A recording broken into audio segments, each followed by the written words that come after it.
Co-powered by Mahatma Gandhi hospital Jaipur.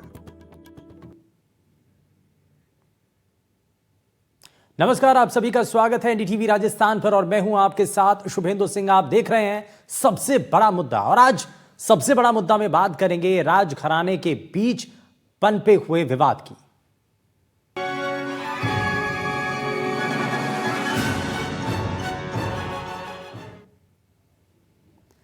Udaipur के पूर्व राजघराने के विवाद के बाद अब हालात तनावपूर्ण बन चुके हैं।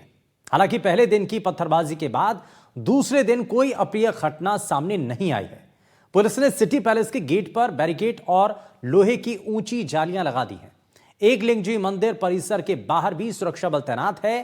प्रशासन ने विवादित जगह को कुर्क कर रिसीवर की नियुक्ति कर दी है, लेकिन रिसीवर ने अब तक धोनी स्थल और धोनी स्थल के साथ ही जनाना महल जाने वाले रास्ते को अपने कब्जे में नहीं लिया है।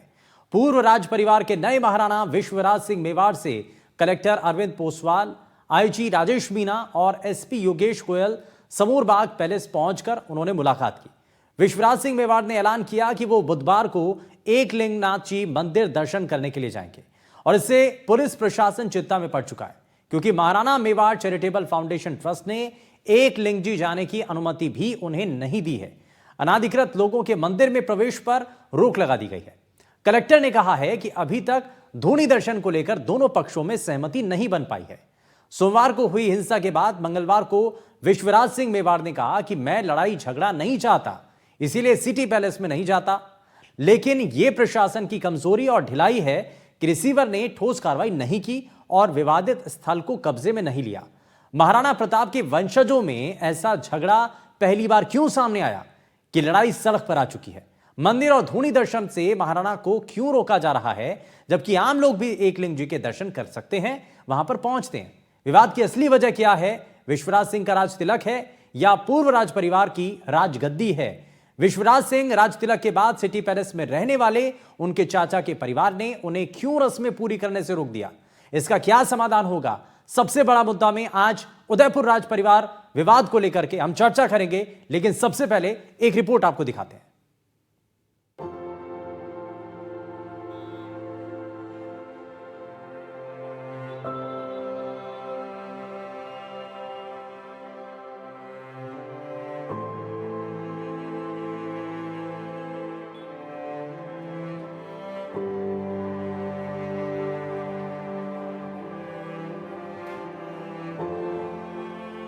राजस्थान में महाराणा प्रताप के वंशज और उदयपुर के राज परिवार के सदस्य और पूर्व सांसद महेंद्र सिंह मेवाड़ के निधन के बाद उनके बड़े बेटे विश्वराज सिंह मेवाड़ के राज तिलक की रस्म पर सोमवार को बवाल हुआ।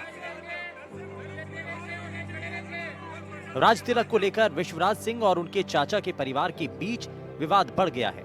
महेंद्र सिंह मेवाड़ के भाई अरविंद सिंह मेवाड़ के परिवार ने विश्वराज के राज तिलक पर नाखुशी जताई। ऐसे में राज तिलक की परंपरा निभाने से रोकने के लिए उदयपुर के सिटी पैलेस के गेट बंद कर दिए गए थे। सबसे पहले मेवाड़ राजघराने के बारे में जानकारी से शुरुआत करते हैं। मेवाड़ राजघराने की वंशावली: भूपाल सिंह, भागवत सिंह मेवाड़, महेंद्र सिंह, अरविंद सिंह मेवाड़। महेंद्र सिंह जिनके बेटे हैं विश्वराज सिंह, वहीं अरविंद सिंह मेवाड़ जो कि मेवाड़ ट्रस्ट के अध्यक्ष हैं, उनके बेटे हैं लक्ष्यराज सिंह। राजगद्दी की लड़ाई: चित्तौड़गढ़ का उत्तराधिकारी घोषित होने के बाद विश्वराज सिंह का राजतिलक हुआ। विश्वराज सिंह धूणी माता के दर्शन करना चाहते थे। मौजूदा समय में सिटी पैलेस के ट्रस्टी अरविंद सिंह हैं। अरविंद सिंह विश्वराज सिंह मेवाड़ के चाचा हैं। मेवाड़ के पूर्व राजघराने की नई पीढ़ियों में विवाद चल रहा है। इनका मैनेजमेंट नौ ट्रस्ट के पास है। राजघराने की गद्दी संभालने के लिए संस्था शुरू की गई थी। मेवाड़ चैरिटेबल फाउंडेशन संस्था के तहत काम होता था। ये संस्था उदयपुर में सिटी पैलेस संग्रहालय चलाती है। सभी ट्रस्ट अरविंद सिंह और लक्ष्यराज सिंह संभालते हैं। ये विश्वराज सिंह के चाचा और चचेरे भाई हैं। यहां से शुरू हुआ विवाद। मेवाड़ में साल 1955 में भगवंत सिंह महाराणा बने। उनके जीवन काल में ही संपत्ति को लेकर विवाद शुरू हुआ। भगवंत सिंह ने पैतृक संपत्तियों को बेचना या लीज पर देना शुरू कर दिया। ये बात उनके बड़े बेटे महेंद्र सिंह को पसंद नहीं आई। नाराज महेंद्र सिंह ने अपने पिता के खिलाफ केस दायर कर दिया। पैतृक संपत्तियों को हिंदू उत्तराधिकार कानून के तहत बांटने की मांग की। 15 मई 1984 को वसीयत में छोटे बेटे अरविंद को एग्जीक्यूटर बना दिया गया। महेंद्र सिंह को ट्रस्ट और संपत्ति से बेदखल कर दिया गया। उसी साल 3 नवंबर को भगवंत सिंह का निधन हो गया। इतिहास के पन्नों में जिस राज परिवार को वीरता और साहस का परिचायक माना जाता रहा, आज उसी परिवार की सदियों पुरानी संपत्ति को लेकर परिवार के दो गुट आमने सामने आ चुके हैं। दरअसल इस झगड़े की बुनियाद तो पुरानी है, लेकिन हाल ही में चित्तौड़गढ़ के ऐतिहासिक दुर्ग में मेवाड़ राजवंश के उत्तराधिकारी विश्वराज सिंह का राज तिलक सलूम्बर के राव देवव्रत सिंह ने तलवार से अपना अंगूठा काटकर किया। ये परंपरा भी सदियों पुरानी है और इसी तरीके से गोगुंदा में महाराणा प्रताप का भी राज तिलक हुआ था। इसमें परंपरा के मुताबिक चुंडा परिवार के रावल ही उदयपुर के महाराणा का राज तिलक करते हैं। राजस्थान में आज भी इतिहास के पन्नों में दर्ज ये रीति रिवाज जीवित नजर आते हैं। सैकड़ों सरदार और उमराव यानी मेवाड़ के ठिकानेदार विश्वराज सिंह के राज तिलक के लिए चित्तौड़गढ़ के फतेह प्रकाश महल में मौजूद थे। हवन और मंत्र उच्चारण के बाद राज अभिषेक की रस्म पूरी की गई। इसके बाद 21 तोपों की सलामी दी गई और इस परंपरागत राज अभिषेक के रस्म में विश्वराज सिंह मेवाड़ राजवंश के महाराणा बन गए।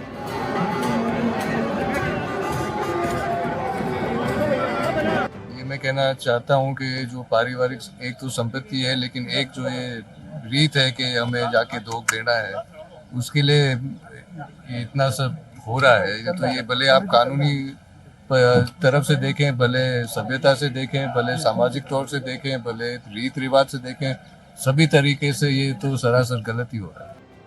ये वो राज परिवार है जहां से बापा रावल और महाराणा प्रताप जैसे योद्धा हुए हैं और जिस परिवार में रानी पद्मिनी के जौहर की गाथाएं आज भी राजस्थान में गूंजती हैं। लेकिन महाराणा की रस्म कुल के देवी देवताओं के आशीर्वाद के बिना अधूरी मानी जाती है। इसीलिए चित्तौड़गढ़ से विश्वराज समर्थकों के साथ उदयपुर के सिटी पैलेस के लिए रवाना हुए। कल जो हम सिर्फ दर्शन के लिए जाना चाहते थे और जिला प्रशासन ये दर्शन का भी इंतजाम न कर पाई थी, तो मेरा तो ये एक तो कहना है कि जो जिला प्रशासन ने किया है वो काफ़ी किया नहीं है। उनकी तरफ से तो एक कमज़ोरी नज़र आई है, क्योंकि कानूनी तरीके से, सामाजिक तरीके से, परंपरा तरीके से आप किसी भी नज़रिए से देखें तो ये सिर्फ एक दर्शन की बात थी और मेरा हक भी है वहाँ जाके दर्शन करना। और प्रशासन मेरे हक को कायम नहीं रख पाई। क्या है राज तिलक की रस्म? राज तिलक की रस्म का बहुत गहरा महत्व है। ये रस्म राजकुमार को राजा के रूप में मान्यता देती है। ये एक धार्मिक अनुष्ठान भी होता है। राजा को आधिकारिक तौर पर ईश्वर का प्रतिनिधि माना जाता है। राज तिलक की प्रक्रिया में अक्सर ताज पहनाया जाता है। तिलक लगाना, शाही ध्वज फहराना और शपथ दिलवाना इसमें शामिल होते हैं। धार्मिक पूजा और सांस्कृतिक परंपरा का ये बड़ा हिस्सा होता है। राजा को कर्तव्यों और जिम्मेदारियों के प्रति जागरूक किया जाता है। इस रस्म में पुजारियों, राजपुरोहित और तमाम गणमान्य लोग मौजूद रहते हैं। कल की बात ये है कि सिर्फ धुनी पे धोख देने के लिए जाने का कार्यक्रम था और वहाँ जाने से रोका गया। और ये रोक जो है, भले कानूनी तरीके से आप देखें, भले सामाजिक तरीके से, परंपरा के तरीके से, किसी भी नज़रिए से देखें, ये सरासर गलत है। जो लोगों को एहसास हुआ इसलिए वो इतनी संख्या में साथ में आए। लेकिन सर, जिस तरीके से रात को 2 बजे आपकी जो प्रशासनिक अधिकारी हैं, कलेक्टर हैं, उनके साथ बातचीत होती है और फिर एक बीच का रास्ता निकालने की बात कही जाती है सर।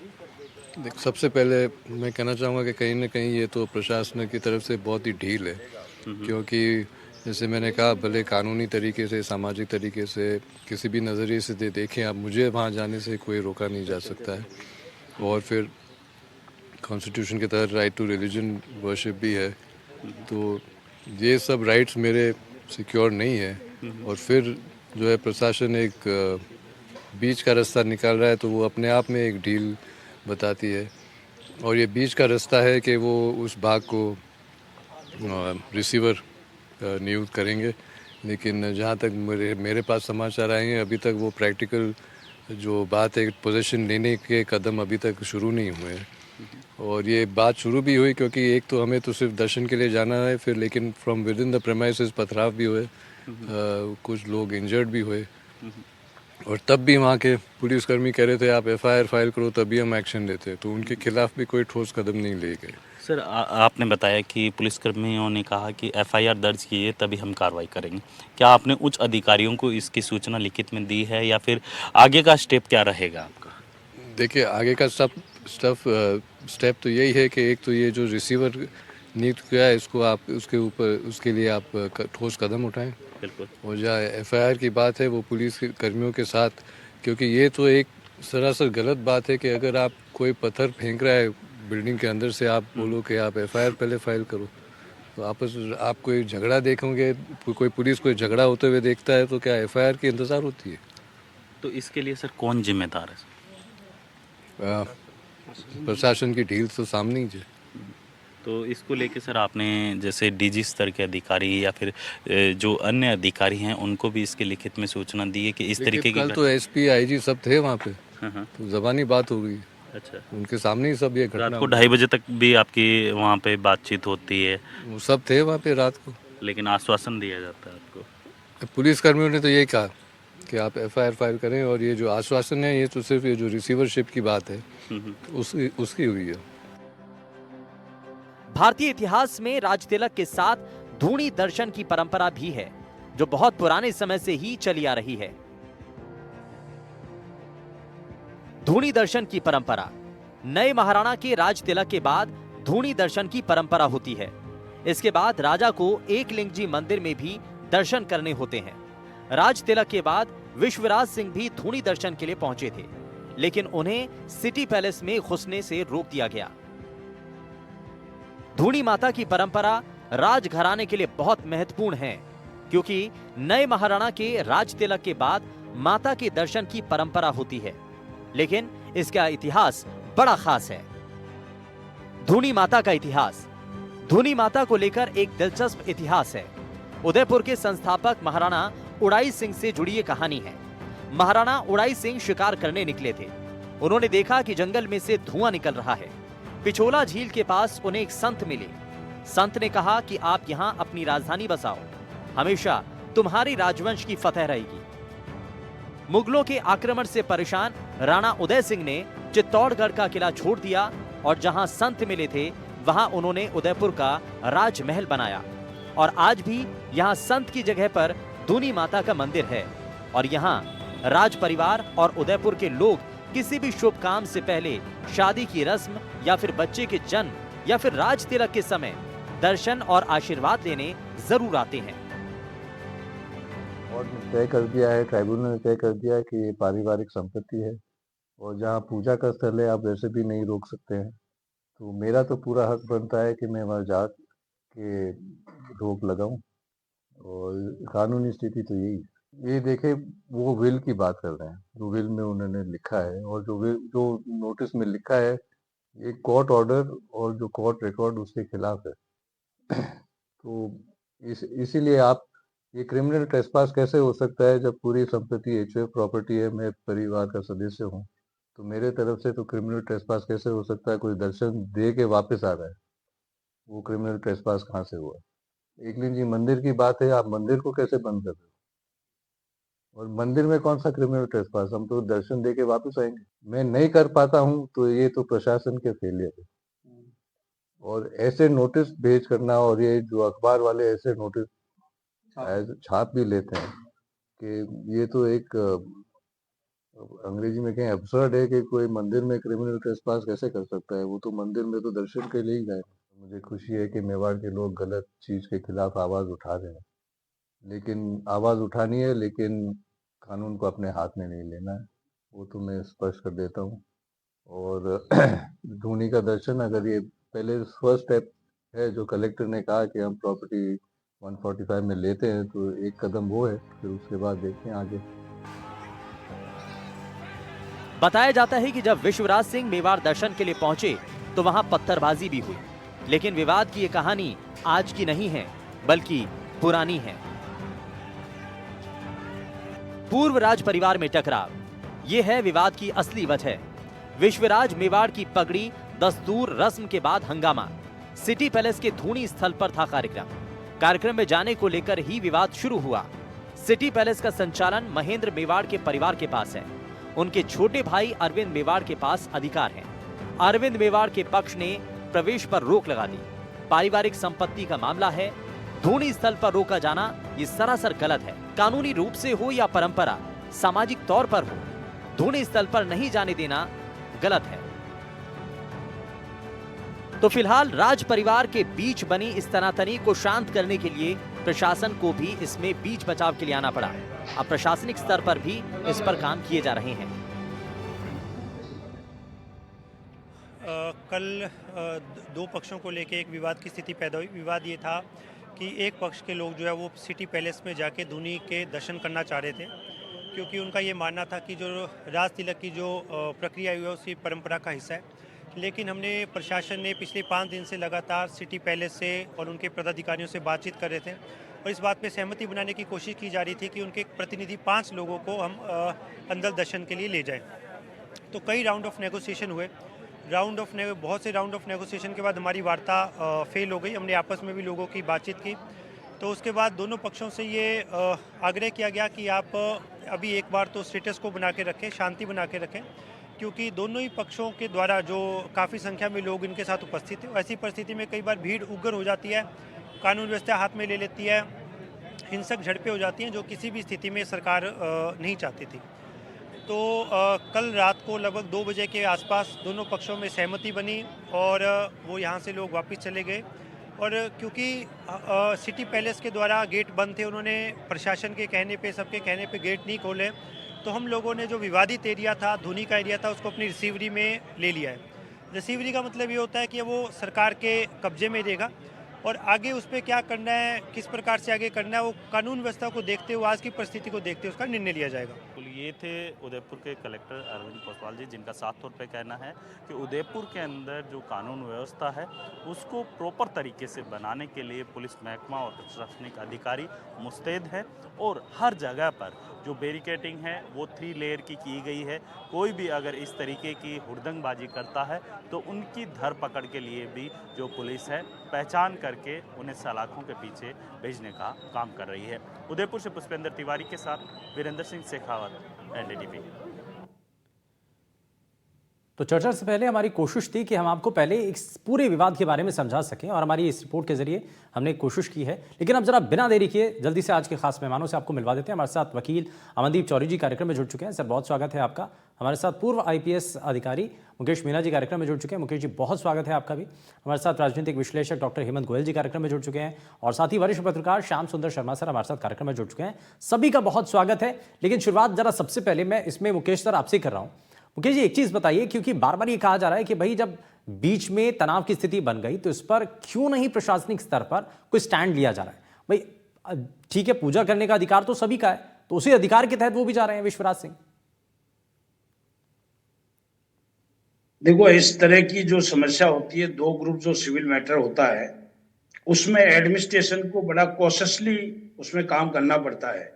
जैसे कि आप देखें कलेक्टर का जो स्टेटमेंट आप देखोगे, उन्होंने बोला है कि वो 5 दिन से कोशिश कर रहे थे, आपस में दोनों पार्टियों से बातचीत चल रहे थे, लेकिन उनकी वार्तालाप फेल होगी। हाँ। ऐसे केस में प्रशासन जल्दबाजी नहीं कर सकता और किसी एक पार्टी का पक्ष नहीं ले सकता। उनके लिए दोनों पार्टी बराबर होती हैं। जो कोर्ट का ऑर्डर है या जो लीगल स्टेटस है उसके हिसाब से ही कार्रवाई की जाती है। ठीक है, ये नहीं कि एडमिनिस्ट्रेशन जो है एक तरफा डिसीजन ले ले और बोले कि आप जाओ अंडे लग, क्योंकि वो चीजें जो हैं कुछ डिस्प्यूट में हैं। अब डिस्प्यूट को इमीडिएटली रिजॉल्व नहीं किया जाता। सिविल मैटर एक पर्टिकुलर प्रोसीजर होती है, उसके तहत ही एडमिनिस्ट्रेशन कार्रवाई करता है। तो मैं देखूंगा कि मेरी ऑब्जर्वेशन यही है कि जो एडमिनिस्ट्रेशन ने काम किया, प्रॉपरली काम किया है। और इसमें क्योंकि अगर एक तरफा ले लो और दूसरी तरफ से इसके एस्केलेट हो जाए तो आपस में बहुत झगड़ा होने की संभावना होती है। ठीक है, तो एडमिनिस्ट्रेशन को अपना यानी कि बहुत बारीकी से लीगल नजर बना करके और किसी भी तरीके से स्थिति हाथ से ना निकले, ये प्रशासन की इसमें प्राथमिकता थी। देखना और श्याम सुंदर लाइनों शर्मा भी सर को भी, कंट्रोल में रखना। हाँ, श्याम सुंदर सर को भी जरा मैं जोड़ लेता हूं जल्दी से कार्यक्रम में। श्याम सर, एक चीज बताइए कि इसमें हम जो देख रहे हैं, क्या सिर्फ वही नजर आ रहा है या इसके पीछे कोई और भी कहानी इसके पीछे है? ये सुविधा जी, सबसे पहले तो है कि लोकतंत्र में निर्वाचित प्रतिनिधि के रूप में एमएलए हैं आपके सामने। राजा तो अब राजा तो कोई होता नहीं आजकल। इन्होंने राज तिलक करवाया, उसके बाद ये कहा गया कि मैं तो राजा बन गया हूं, तो अब मेरे को अधिकार मिल गया, मैं धूनी के दर्शन करना चाहता हूं। तो राजा बन के धूनी के दर्शन करने के बाद विवाद पैदा होता है। दूसरा पक्ष जो इनके चाचा हैं, उनके देखिए हाईकोर्ट में मामला विचाराधीन है। आज 28 जून 2022 को स्टे कर रखा है। जो जिला कोर्ट उदयपुर ने ऑर्डर किए थे कि भाई 4-4 साल दोनों परिवार रहेंगे, तो एक परिवार 4 साल रह लिया था, दूसरे और तीसरा 2-3 पक्ष हैं, जो योगेश्वरी जो उनकी बहन है, उनको रहना था। तो देखिए उसके खिलाफ ये हाईकोर्ट गए और हाईकोर्ट ने उस पर स्टे दे दिया। अब देखिए जिस प्रकार से भाई की मौत हुई, छोटा भाई नहीं गया और जो उसमें उसके भाई की डेथ में नहीं गया। तो अब देखिए ये तो बात था। और राष्ट्रपति जब आई थी द्रौपदी मुर्मू, तो विवाद हुआ था उस वक्त भी। दोनों देखिए जो पति विधायक है और पत्नी पार्लियामेंट की सदस्य है, तो ऐसी स्थिति में देखिए दोनों निर्वाचित सदस्य होने के बावजूद भी अपनी परंपरा को निभाने के लिए वो भूल जा रहे हैं कि हमने संविधान में शपथ ली है, उसके अनुरूप राजा तो हो नहीं आप। ठीक है, अब राजा कह करके और कह रहे हो कि मेरा अधिकार बनता है और मैं दर्शन करने जाऊंगा। नहीं, राज तिलक की कहानी है इसमें। मैं देखिए समय थोड़ा सा कम है सर, मैं जरा इसमें हेमंत जी को भी जोड़ लेता हूँ। हेमंत गोयल जी, एक चीज बताइए कि ये राज तिलक की जो कहानी है कि भाई राज तिलक हुआ, उसके बाद में दर्शन करने के लिए जब विश्वराज सिंह जा रहे थे तो इसी को लेकर के विवाद था।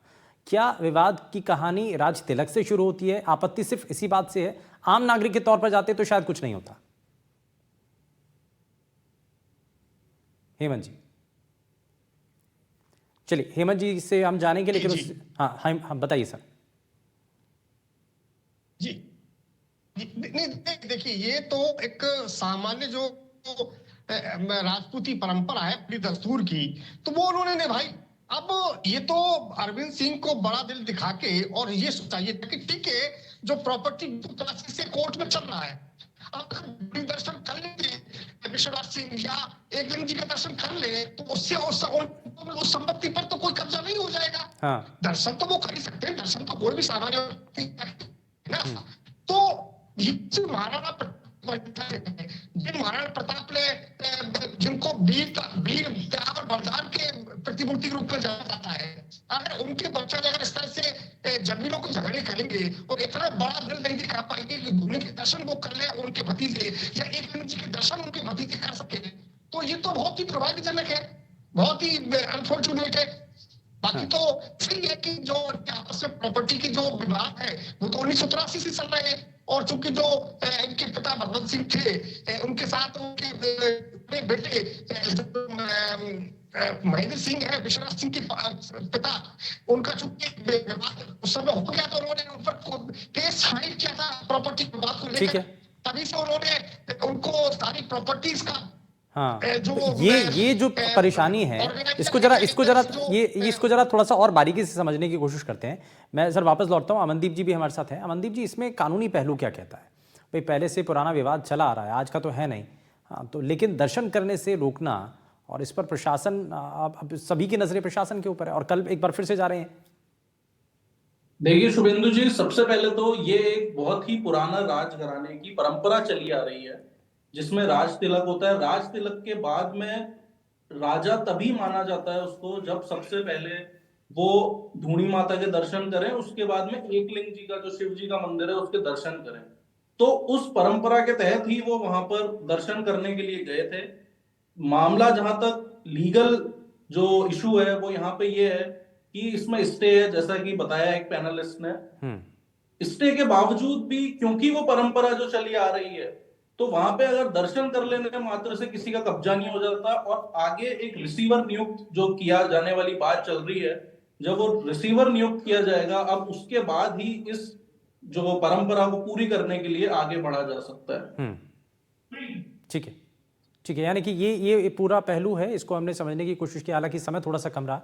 रिपोर्ट हमारी थोड़ी सी बड़ी हो गई थी क्योंकि उसमें हमने आपको सारी चीज़ें, सब पहलुओं को उसमें आप तक पहुंचाने की कोशिश की थी। बहुत शुक्रिया सभी खास मेहमानों का कार्यक्रम में शामिल होने के लिए, अपना कीमती समय देने के लिए। लेकिन ये साफ है कि भाई जिस तरीके से पूरा विवाद चल रहा है, इसका समाधान किस तरीके से निकलेगा और क्या इसमें कोशिशें हो सकती हैं, विवाद की असली वजह क्या है, ये सभी चीज़ें हमने जानने की कोशिश की है। लेकिन राज परिवार विवाद ये आज का नहीं है, इससे पहले तक इस पूरे मामले को लेकर के विवाद बना हुआ था। लेकिन जब एक बार फिर से विश्वनाथ सिंह जब एक बार दर्शन करने के लिए जाएंगे, शिवलिंग पर जाएंगे, तो क्या उनको जाने दिया जाएगा या पहले से ही जो नोटिस चस्पा किए गए हैं कि उनको रोक दिया जाएगा? तो क्या पहले जो हुआ था धूणी माता मंदिर दर्शन के वक्त जब पथराव हुआ, क्या वैसी स्थिति होगी? क्या उसके लिए प्रशासन पहले से तैयार है? इस पर सभी की नजरें हैं। यहां एक छोटे से ब्रेक के लिए रुक रहे हैं, आप कहीं मत जाइएगा, बने रहिए एनडीटीवी राजस्थान के साथ। नमस्कार।